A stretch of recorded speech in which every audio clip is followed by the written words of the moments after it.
welcome to the Wolfchase Toyota Sign Insider on the Memphis Tiger Network. I'm Jeff Brightwell alongside Richie Grant, men's soccer coach at the University of Memphis. And Coach, coming off a 4-3 loss to Wisconsin to open up the season in front of a record crowd at Mike Rose Soccer Complex, just a very good match, back and forth. I know you had a lead there early at the half.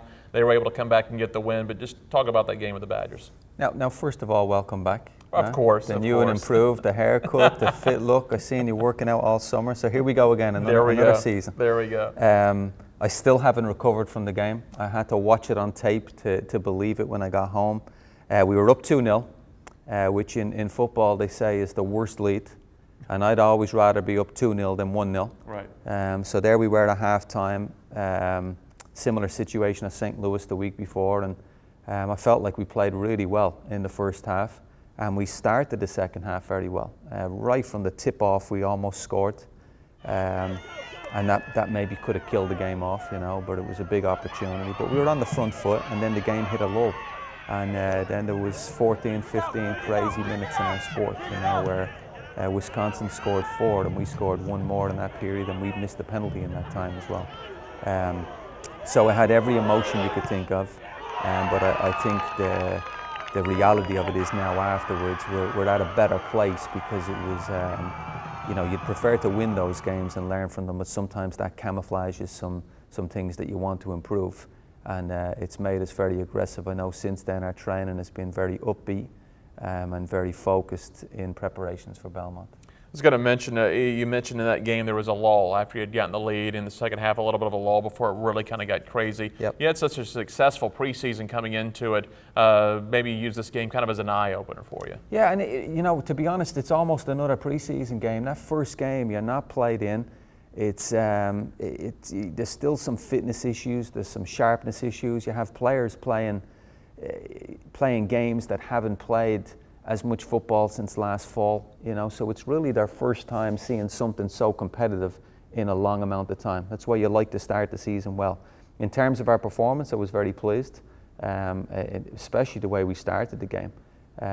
But the lull was a natural lull. You're up 2-0, you're protecting that a little bit, you're defending what you have, and the game just went dormant for a bit, you know. And the opportunity with the penalty to go up 3-1 was I thought Lewis did great to create that penalty for us, and you know, that might have killed the game off. And I know Liam is personally disappointed. It was a big opportunity, and football being football, they came from the penalty kick and scored, you know, within 20 seconds of the penalty.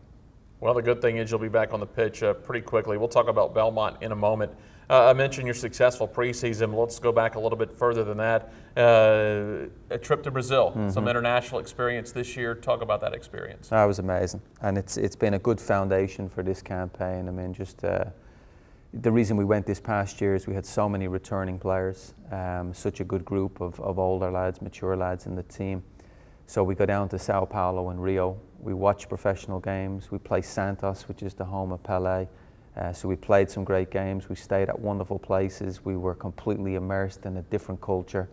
It was one of the best soccer experiences I've had with any team, and the boys really benefited from it and had a great time. And we took our seniors that played last year, so it was nice to give them that send-off. But if I could have just brought back some of the players, it would have been even better. Yeah. I can imagine. Talk about playing the games down there. How was that experience, the style of play in Brazil, and what was the atmosphere like at the stadium? It's interesting. It was the games that we played. It was very hot, like our weather. You know, it was in the 80s, 90s. So that was something we were comfortable with from preseason. But we were in the spring, so it was a little bit of a shock for us. So they play a slower game. It's a very tempo-driven game. You know, it has a lot of possession, and then boom, it can break. And I thought their counter-attacking football was excellent, and also their composure to defend, and then break from that and attack was very, very good. So that was an educational experience for us in the way that they played. The pro games were similar.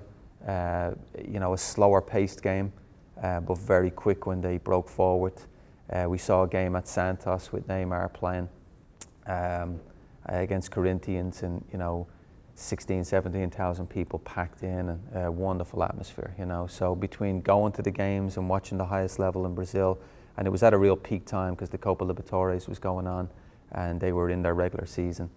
and they were preparing for the Olympics and different things with their domestic-based players. But that experience, being at the match, playing the matches, we played 4 games in 9 days when we were down there. We went to Zico. Zico's a famous Brazilian player, and we went to his home base and played a bunch of Brazilian lads out of Sao Paulo there as well. So that was great.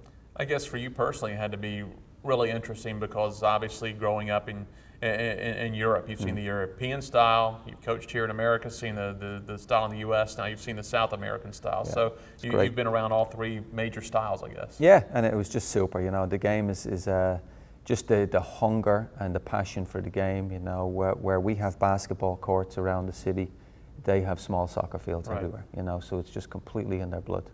Well, back to Tiger soccer, you're going to face Belmont on Monday at Mike Rose. But before we talk about that, coming into the season, Mark Sherrod, the preseason player of the year, Liam Collins, also preseason all-conference. I know this team with a core group of seniors has some pretty high expectations. Yep, and look, those lads their accolades are on the merits of what they did last year, you know.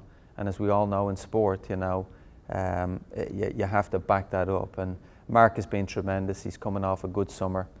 He's got fantastic humility in the way he approaches each game. Scored a wonderful goal the other night, and we're not getting enough credit for this goal, but we let the game slip from us. We were up 2-0 and we were down 3-2. It was unbelievable.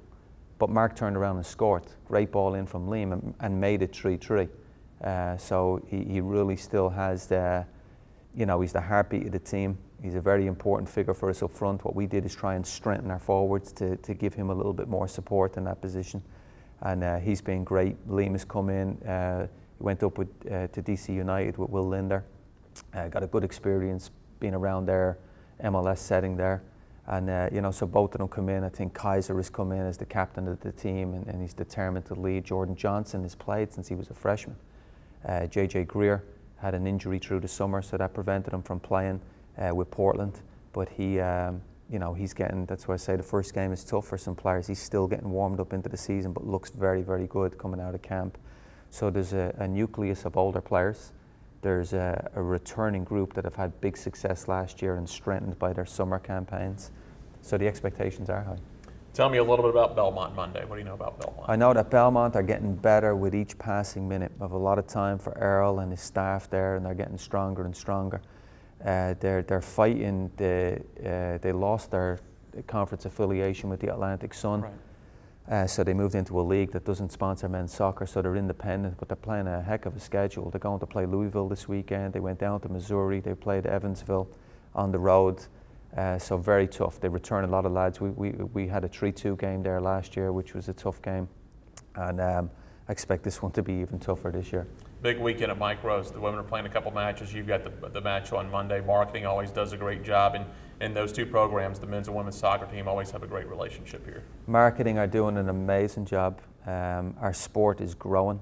It's fantastic. We're ecstatic about the AD's passion for returning us to our campus and just to, you know, his commitment to, you know, when we move into the Big East, it's going to be a big time move for soccer. It's such a powerful league.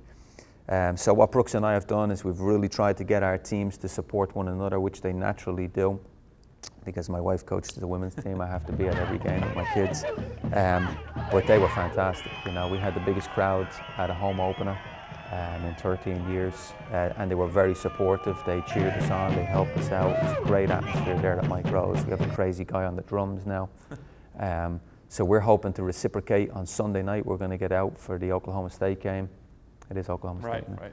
And help the girls out. We're doing a clinic before there, free clinic, so any kids in the community that want to come out will be out at Mike Rose from 6 to 7, and then we'll escort all those kids in to support the girls at the game. So there's a good buzz going on right now for the two teams. We both have fantastic home schedules, and we both have a nationally televised game. Oh, there you go. And again, your game Monday night against Belmont, and we want to see another big crowd out there. Yeah, it's Labor Day. You know, take a day off of work and get out and watch some soccer. All right. Thanks a lot, Coach. Thank you. That is head coach Richie Grant. I'm Jeff Brightwell for the Wolfchase Toyota Sign Insider on the Memphis Tiger Network.